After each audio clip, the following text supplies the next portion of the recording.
up in a Pentecostal home. I went to a Pentecostal school starting at 3rd grade till I graduated. And I went to church pretty much every day the doors were open. And once I turned 18, I decided that I no longer needed to go to church. It wasn't important to me. And it wasn't until I was 25 till I tried cocaine for the first time. And I basically tried it because of peer pressure. You know, growing up, I had been offered drugs lots of times, and I'd always said no, and it never affected me. I mean, it was just a simple part of life. I was never going to do drugs. It was something that I had no desire to do. But as I got out of church, I quit going to church. It seemed the devil had his grip on me, and the right person offered it to me, and I took it. I tried cocaine for the first time when I was 25 years old, and I was homeless and addicted to crack by the time I was 30. This is about the only thing that I was able to afford. Doing drugs every night, you barely had any money to survive. Sometimes I would come home here and my door would have a lock on it where I couldn't get in because I hadn't paid my rent for the night, and I would sometimes have to go out and hustle to get more money to pay for my room, and then pretty much you'd pay for the room, start all over again, get a little bit of sleep, go at it again the next morning, start hustling to get money to buy drugs, and then come back here, sleep again, and do it all over again. This is one of the places that I stayed.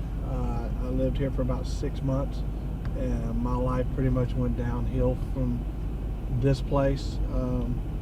We actually was thrown out of this motel because we kept leaving our crack pipes in the pillows, and when the cleaning people would come and clean our room, they kept finding our crack pipes, so they eventually threw us out of here. As you can see, we're right here by downtown Houston. There are thousands of drug addicts that come through here just about every single day to buy drugs. I can say the only time I come through here now is to go to church. I went into rehab in August of 1999. I got out in December 24th of 1999. The latter part, probably the month of December, is when I got to know God very closely and got to know who He was and what He could do for me in my life. He told me that, because I was really concerned, because I was told that once you're a crack addict, you're always a crack addict. You can never get rid of it. But God told me that if I went to church and served Him and loved Him, that I would never do drugs or alcohol again. That was around December of 1999. The last time I used drugs was May 10th of 2000. And today is April 6, 2009. I've been clean now for almost 9 years. And the best thing about it is that I have no desires to do it. I don't want to do it. I don't even occasionally get a little twinge that I want to go do it.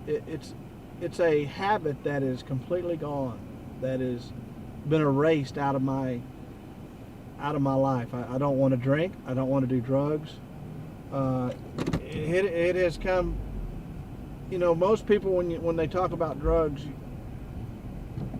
you know, most people do it again. They get addicted again, or they relapse or something like that. But God completely took it out of my life. 100% took it out of my life. I don't want it.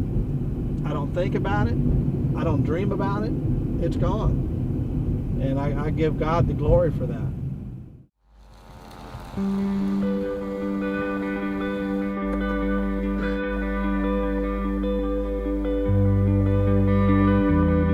Thank goodness for the cross. Because of the cross, I've been redeemed, I've been delivered, and I've been forgiven.